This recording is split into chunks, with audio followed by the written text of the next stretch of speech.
जिस उपदेश से राम जी को राजकुमार भगवान राम बने, वो उपदेश आप सुन रहे हैं। कितना ऊंचा ग्रंथ है। इसको वाल्मीकि रामायण भी बोलते, योग वशिष्ठ महारामायण भी बोलते। राम तीर्थ ने इसी का बार बार अध्ययन किया था। ये आप भी शांत हो जाएंगे परमात्मा में, और दूसरों को भी शांति देने की क्षमता देने वाला ये सदग्रंथ है। इसको वेदांत का सिद्धांत ग्रंथ बोलते हैं। दूसरे होते प्रक्रिया ग्रंथ। ये करके फिर कब वो आचार्य बनो तब समझो, ये तो थोड़ा पढ़ो और फिर वही सिद्धांत की बात। तो बार बार योग वशिष्ठ महारामायण विचारने योग। ओम श्री सद्गुरु परमात्मा ने मुनि बोले, हे राजन, जागृत स्वप्न सुषुप्ति से रहित जो आत्मपद है, उसको जब प्राप्त होगा तब जानेगा कि मैं मुक्त हूं। तेरा स्वरूप तो केवल आत्मरूप है, उस पद में स्थित हो रहे। वह अजन्मा, नित्य, चैतन्य मात्र और सबका अपना रूप है। उसी के प्रमाद से दुख होता है। जैसे बालक मृत्तिका के खिलौने बनाते हैं, हाथी घोड़ा आदि उनके नाम कल्पित कर अभिमान करते हैं कि ये मेरे हैं, और उनका नाश होने से दुखी होते हैं। वैसे ही बालक रूप अज्ञानी स्वरूप के प्रमाद से अभिमान करता है कि ये मेरे हैं और मैं इनका हूं, और उनका नाश होने से दुखी होता है। यह नहीं जानता कि सत का नाश नहीं होता। असत का नाश होने से सत का नाश मान बैठता है। जैसे घट का नाश होने से घट आकाश का नाश मानिए, वैसे ही मूर्खता से दुख पाता है। हे राजन, तू अपनी आत्मा को जान। ओम श्री सद्गुरु परमात्मा ने नमः। ईश्वर बोले, हे मुनीश्वर, चैतन्य रूपी आदर्श में जगत रूपी प्रतिबिंब पड़ता है, और अपनी रची हुई वस्तु को आप ही ग्रहण करके अपने में धारण करता है। जैसे गर्भिणी स्त्री अपने गर्भ को धारण करती है, वैसे ही चैतन्य तत्व जगत रूप प्रतिबिंब को धारण करता है। हे मुनीश्वर, सब क्रियाएं उसी देव से सिद्ध होती हैं, और सूर्य आदि को उसी से प्रकाश देते और प्रफुल्लित होते हैं। जैसे नील और रक्त कमल सूर्य से प्रफुल्लित होते हैं, वैसे ही आत्मा से अंधकार और प्रकाश दोनों सिद्ध होते हैं। हे मुनीश्वर, त्रिलोकी रूप धूल चेतन रूपी वायु से उड़ती है। जो कुछ जगत के आरंभ है, उन सबको चैतन्य रूपी दीपक प्रकाशित करता है। जैसे जल सींचने से बेल प्रफुल्लित होती है और फूल फल उत्पन्न करती है, वैसे ही चैतन्य सत्ता सब पदार्थों को प्रकट और सबको सत्ता देकर सिद्ध करती है। ओम श्री सद्गुरु परमात्मा ने नमः। मुनि बोले, हे राजन, निस्पंद होकर देखेगा तो स्पंदन में भी वही भासित होगा, और स्पंदन निस्पंदन तुल्य ही जान पड़ेगा। जो समाधि में होगा अथवा चेष्टा करेगा तो भी तुल्य होगा, और न समाधि में शांति भासित होगी, न चेष्टा में दुख होगा। दोनों में एक रस रहेगा। हे राजन, देना अथवा लेना, यज्ञ दान आदि क्रियाएं जो कुछ प्रकृत आचार प्राप्त हो, उसको मर्यादा और शास्त्र की विधि से कर, पर निश्चय आत्म स्वरूप में ही रख। जैसे नट तरह तरह के स्वांग भरकर संपूर्ण चेष्टाएं करता है, पर उसमें निश्चय नटत्व ही का रहता है, वैसे ही तू सब चेष्टाएं कर, पर उसके अभिमान और संकल्प से रहित हो। ग्रहण अथवा त्याग जो कुछ स्वाभाविक रूप से प्राप्त हो, उसमें ज्यों का त्यों रहे। जब निर्विकल्प होकर अपने स्वरूप को देखेगा तब उत्थान काल में भी तुझे आत्मा ही दिखेगा। जैसे जल के जानने से तरंग, फेन, बुलबुले आदि सब जल ही भासित होते हैं, वैसे ही जब तू आत्मा को जानेगा तब संसार भी आत्मरूप दिखेगा। श्री योग वशिष्ठ महारामायण। श्री वशिष्ठ जी बोले, हे रामचंद्र जी, जो पदार्थ आदि में नहीं होता वह अंत में भी नहीं रहता। इससे जो कुछ भासता है वह सब ब्रह्म सत्ता है, उससे कुछ भिन्न नहीं।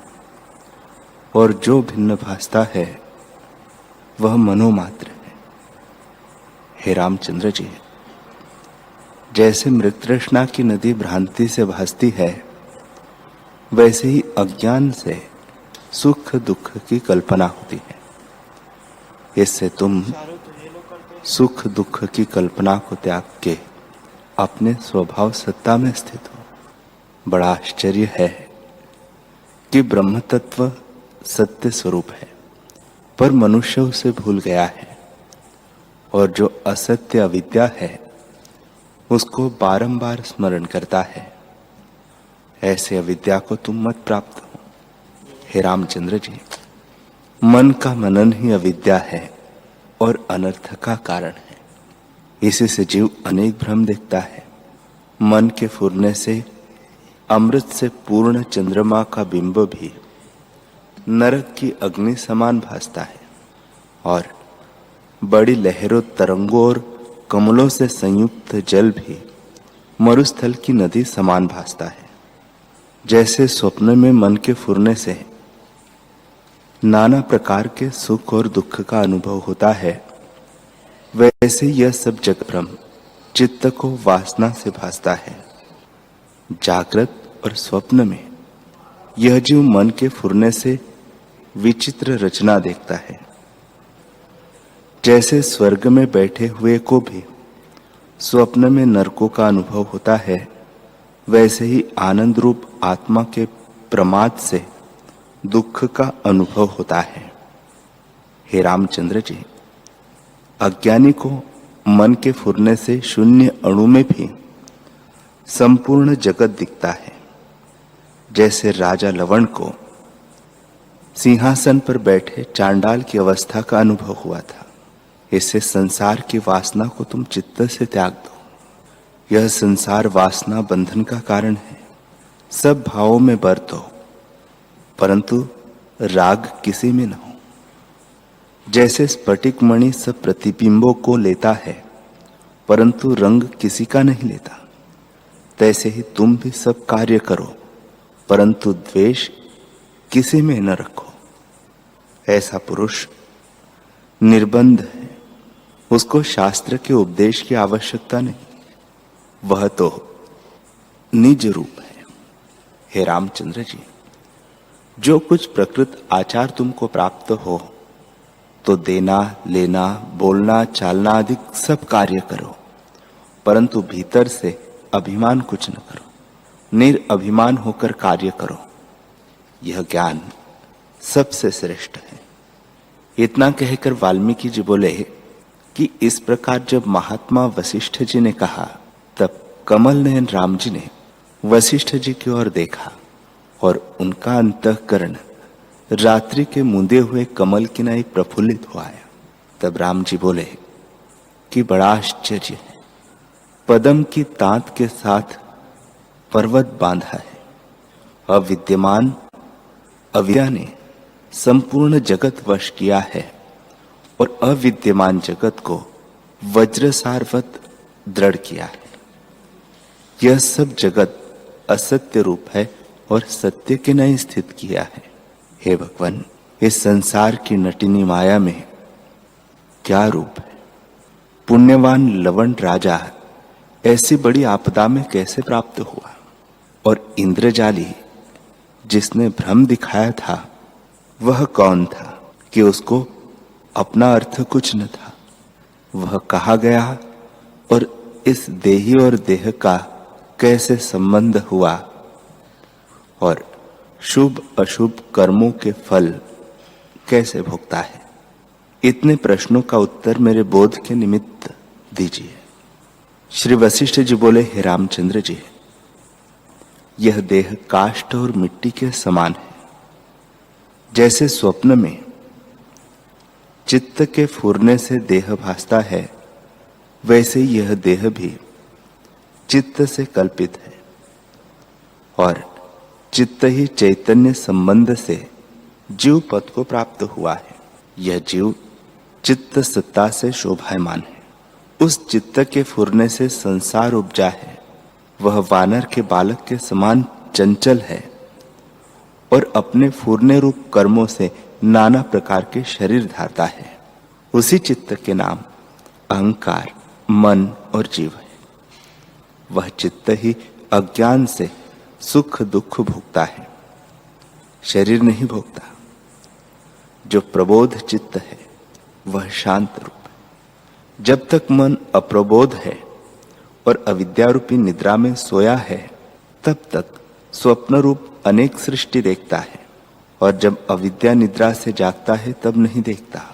हे रामचंद्र जी, जब तक जीव अविद्या से मलिन है तब तक संसार भ्रम देखता है और जब बोधवान होता है तब संसार भ्रम निवृत्त हो जाता है। जैसे रात्रि होने से कमल मुंज जाते हैं और सूर्य के उदय होने से खिलाते हैं, वैसे ही अविद्या से जगत भ्रम देखता है और बोध से अद्वैत रूप होता है। इससे अज्ञान ही दुख का कारण है। अविवेक से पंचकोश देह में अभिमानी होकर जैसे कर्म करता है वैसे ही भोगता है। शुभ करता है तो सुख भोगता है और अशुभ से दुख भोगता है। जैसे नटवा अपनी क्रिया से अनेक स्वांग धरता है, वैसे मन अपने फुरने से अनेक शरीर धरता है। जो कुछ इष्ट अनिष्ट सुख दुख है वे एक मन के फुरने में है और शरीर में स्थित होकर मन ही करता है। जैसे रथ पर आरूढ़ होकर सारथी चेष्टा करता है और बॉबी में बैठ के सर्प चेष्टा करता है, वैसे शरीर में स्थित होकर मन चेष्टा करता है। हे रामचंद्र जी, अचल रूप शरीर को मन चंचल करता है। जैसे वृक्ष को वायु चंचल करता है, वैसे जड़ शरीर को मन चंचल करता है। जो कुछ सुख दुख की कलना है वह मन ही करता है और वही भोगता और वही मनुष्य है। हे रामचंद्र जी, अब लवण का वृत्तांत सुनो। लवण राजा मन के भ्रमने से चांडाल हुआ। जो कुछ मन से करता है वही सफल होता है। हे रामचंद्र जी, एक काल में हरिश्चंद्र के कुल में उपजा राजा लवण एकांत बगीचे में बैठ के विचारने लगा कि मेरा पितामह बड़ा राजा हुआ है और मेरे बड़ों ने राजसु यज्ञ किए हैं। मैं भी उनके कुल में उत्पन्न हुआ हूं, इससे मैं भी राजसु यज्ञ करूं। इस प्रकार चिंतना करके लवण ने मानसी यज्ञ आरंभ किया और देवता, ऋषि, सुर, मुनीश्वर, अग्नि, पवन आदि देवताओं की मन से पूजा की और मंत्र और सामग्री के जो कुछ राजस्व यज्ञ का कर्म है सो संपूर्ण करके मन से दक्षिणा दी। 1.25 वर्ष पर्यंत उसने यह यज्ञ किया और मन ही से उसका फल भोगा। इससे हे रामचंद्र जी, मन ही से सब कर्म होता है और मन ही भोगता है। जैसा चित्त है वैसा ही पुरुष है। पूर्ण चित्त से पूर्ण होता है और नष्ट चित्त से नष्ट होता है। अर्थात जिसका चित्त आत्म तत्व से पूर्ण है सो पूर्ण है और जो आत्म तत्व से नष्ट चित्त है वह नष्ट पुरुष है। हे रामचंद्र जी, जिसको यह निश्चय है कि मैं देह हूं वह नीच बुद्धि है और अनेक दुखों को प्राप्त होगा। और जिसका चित्त पूर्ण विवेक में जागा है उसको सब दुखों का अभाव हो जाता है। जैसे सूर्य के उदय होने से कमलों का संकुचना दूर हो जाता है और वे खिल आते हैं, वैसे ही विवेक रूपी सूर्य के प्रकाश से रहित पुरुष दुखों में संकुचित रहते हैं। जो विवेक रूपी सूर्य के प्रकाश से प्रफुल्लित हुए हैं वे संसार के दुखों से तर जाते हैं। राम जी ने पूछा, हे भगवान, राजा लवण ने राजसु यज्ञ मन से किया और मन ही से उसका फल भोगा, परंतु ऐसा सांबरी कौन था जिसने उसको भ्रम दिखाया? वशिष्ठ जी बोले, हे रामचंद्र जी, जब वह सांबरी लवण राजा की सभा में आया तब मैं वहां था। मुझे लवण और उसके मंत्री ने पूछा कि यह कौन है। तब मैंने उनसे जो कुछ कहा था वह मैं तुमसे कहता हूं। हे रामचंद्र जी, जो पुरुष राजसु यज्ञ करता है उसको 12 वर्ष की आपदा प्राप्त होती है। उस 12 वर्ष में वह अनेक दुख देखता है। राजा लवण ने जो मन से यज्ञ किया इसलिए उसको आपदा ही मन ही से प्राप्त हुई। स्वर्ग से इंद्र ने अपना दूध आपदा भुगवाने के निमित्त भिजवाया। वह सांबरी का रूप होकर आया और राजा को चांडाल की आपदा भुगता कर फिर स्वर्ग में चला गया। हे रामचंद्र जी, जो कुछ मैंने प्रत्यक्ष देखा था वह तुमसे कहा। इससे मन ही करता है और मन ही भोगता है। जैसे जैसे दृढ़ संकल्प मन में फुरता है उसके अनुसार उसको सुख दुख का अनुभव होता है। हे रामचंद्र जी, जब तक चित्त फुरता है तब तक आपदा प्राप्त होती है। जैसे ज्यों ज्यों किंकर का वृक्ष बढ़ता है त्यों त्यों कंटक बढ़ते जाते हैं, वैसे ही मन के फुरने से आपदा बढ़ती जाती है। जब मन स्थिर होता है तब आपदा मिट जाती है।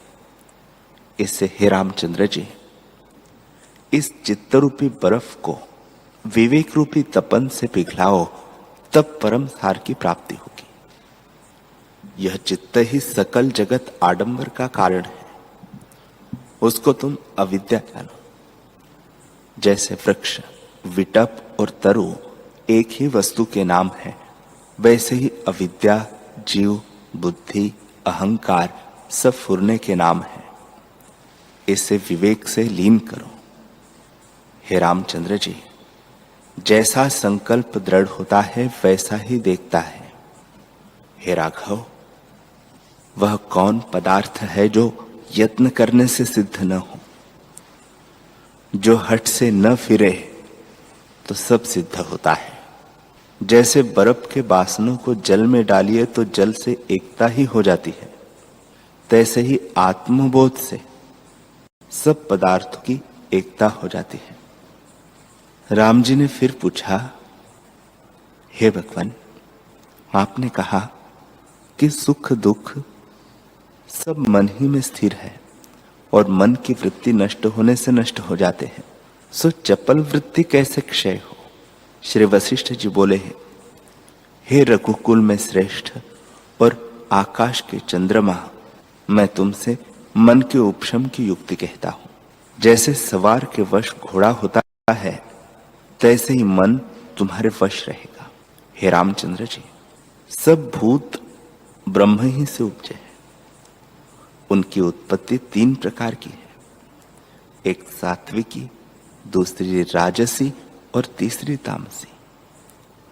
प्रथम शुद्ध चिन्मात्र ब्रह्म में जो कलना उठी है उसी बाह्यमुखी फुरने का नाम मन हुआ है। वही ब्रह्मा रूप है। उस ब्रह्मा ने जैसा संकल्प किया तैसा ही आगे देखा। उसने यह भुवन आडंबर और उसमें जन्म मरण और सुख मोह आदि संसर न कल्पा।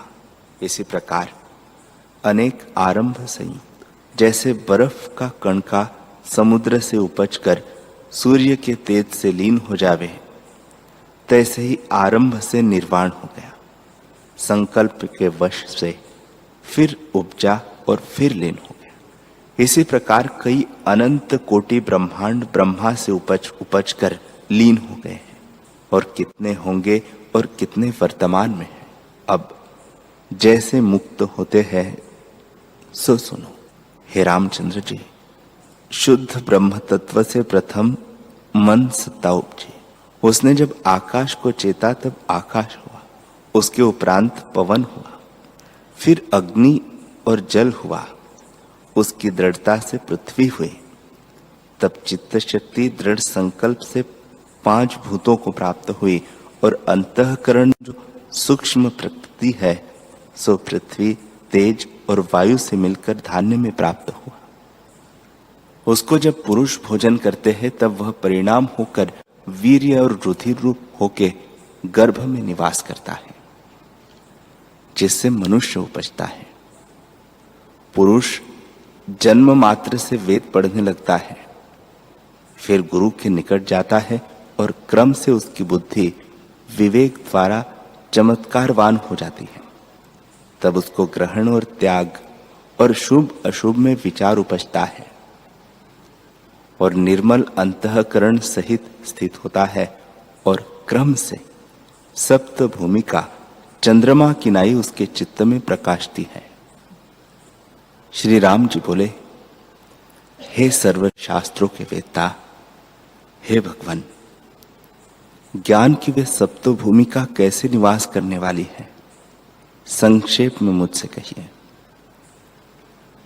श्री वशिष्ठ जी बोले, हे रामचंद्र जी, अज्ञान की सप्त भूमिका है और ज्ञान की सप्त भूमिका है, और उनके अंतर्गत और बहुत अवस्था है कि उनकी कुछ संख्या नहीं, परंतु वे सब इन्हीं सप्त के अंतर्गत है। हे रामचंद्र जी, आत्मा रूपी वृक्ष है और अपना पुरुषार्थ रूपी वसंत ऋतु है। उससे 2 प्रकार की बेलें उत्पन्न होती हैं, एक शुभ और दूसरी अशुभ। पुरुषार्थ रूपी रस के बढ़ने से फल की प्राप्ति होती है। अब ज्ञान किसको कहते हैं सो सुनो। शुद्ध चिन्मात्र में चैत्य दृश्य फूरने से रहित होकर स्थित होने का नाम ज्ञान है, और अशुद्ध चिन्मात्र अद्वैत में अहम संवेदना उठती है सो स्वरूप से गिरना है, वही अज्ञान दशा है। हे रामचंद्र जी, यह मैंने संक्षेप से ज्ञान और अज्ञान का लक्षण कहा है। शुद्ध चिन्मात्र में जिनकी निष्ठा है, सत्स्वरूप से चलायमान नहीं होते और राग द्वेष किसी से नहीं रखते, वे ज्ञानी हैं। और ऐसे शुद्ध चिन्मात्र स्वरूप से जो गिरे हैं वे अज्ञानी हैं, और जो जगत के पदार्थों में मग्न है वे अज्ञानी हैं। इससे परम मोह और कोई नहीं, यही परम मोह है। स्वरूप स्थित इसका नाम है कि एक अर्थ को छोड़ के जो संमित और अर्थों को प्राप्त होता है। जागृत को त्याग कर सुषुप्ति प्राप्त होती है, और मध्य में जो निर्मल सत्ता है उसमें स्थित होना स्वरूप स्थिति कहती है। हे रामचंद्र जी, भले प्रकार सर्व संकल्प जिसके शांत हुए हैं और जो शिला के अंतर्वत शून्य है, वह स्वरूप स्थिति है। अहम त्वम आदिक फुरने से और भेद विकार और जड़ से रहित अचैत्य चिन्मात्र है सो आत्मस्वरूप कहता है। उस तत्व में फिरकर जो जीवों की अवस्था हुई है वह सुनो। हे रामचंद्र जी, एक बीज जागृत, दूसरी जागृत, तीसरी महाजागृत, चौथी जागृत स्वप्न, पांचवी स्वप्न, छठी स्वप्न जागृत और सात्वी सुषुप्ति, ये 7 प्रकार की मोह की अवस्था है। इनके अंतर्गत और भी अनेक अवस्थाएं हैं, पर मुख्य ये 7 है।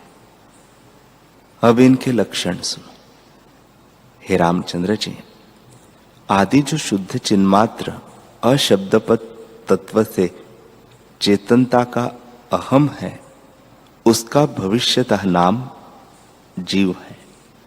आदि वह सर्व पदार्थों का बीज रूप है और उसी का नाम बीज जागृत है। उसके अनंतर जो अहम और यह मेरा इत्यादि की प्रतीति दृढ़ हो रही है, जन्मांतरों में भासे, उसका नाम जागृत है। यह है मैं हूं इत्यादि शब्दों से तन्मय होना और जन्मांतर में बैठे हुए जो मन फुरता है, मनोराज में वह फुरना दृढ़ भासता है, वह जागृत स्वप्न कहता है। और दूसरा चंद्रमा, सीपी में रूपा, मृग तृष्णा का जल इत्यादि विपर्य भासना भी जागृत स्वप्न है। निद्रा में जब मन फुरने लगता है और उससे नाना पदार्थ भासने लगते हैं, तो जब जाग उठता है तब कहता है कि मैंने अल्प काल में अनेक पदार्थ देखे, और निद्रा काल में जो पदार्थ देखे थे उनको असत्य रूप जागृत में जानने लगता है। उस निद्रा काल में मन के फुरने का नाम स्वप्न है। स्वप्न आवे और उसमें यह दृढ़ प्रतीति हो जावे कि दीर्घकाल बीत गया, उसका नाम महाजागृत है। और महाजागृत में अपना बड़ा वपु देखा और उसमें अहम मम भाव दृढ़ हुआ और उसको आपको सत्य जानकर जन्म मरण आदि देखे, देह रहे अथवा न रहे, तब उसका नाम स्वप्न जागृत हुआ। वह स्वप्न महाजागृत रूप को प्राप्त होता है। इन 6 अवस्थाओं का जहां अभाव हो और जड़ रूप हो, उसका नाम सुषुप्ति है। उस अवस्था में घास, पत्थर, वृक्ष आदि स्थित है। हे रामचंद्र जी, यह अज्ञान की सप्त भूमिका कही, उसमें एक एक में अवस्था भेद है। हे रामचंद्र जी, स्वप्न चिरकाल से जागृत रूप हो जाता है, उसके अंतर्गत और स्वप्न जागृत है और उसके अंतर और है। इस प्रकार एक एक के अंतर अनेक है। यह मोह की घनता है और उससे जीव भ्रमते हैं। जैसे जल नीचे से नीचे चला जाता है, तैसे जीव मोह के अनंतर मोह पाते हैं। हे रामचंद्र जी, यह तुमसे अज्ञान की अवस्था कही, जिसमें नाना प्रकार के मोह और भ्रम विकार है। इससे तुम विचार कर मुक्त हो, तब तुम महात्मा पुरुष और आत्म विचार करके निर्मल बोधवान होंगे और तभी इस भ्रम से तर जाओगे। हरि ओम।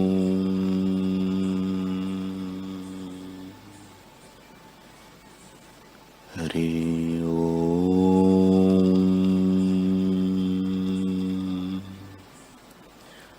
ओम सहना भवतु सहनो भुनक्तु सह वीर्यं करवावहै तेजस्विनावधीतमस्तु मा विद्विषावहै। ओम शांति शांति शांति। श्री सद्गुरुदेव भगवान की जय।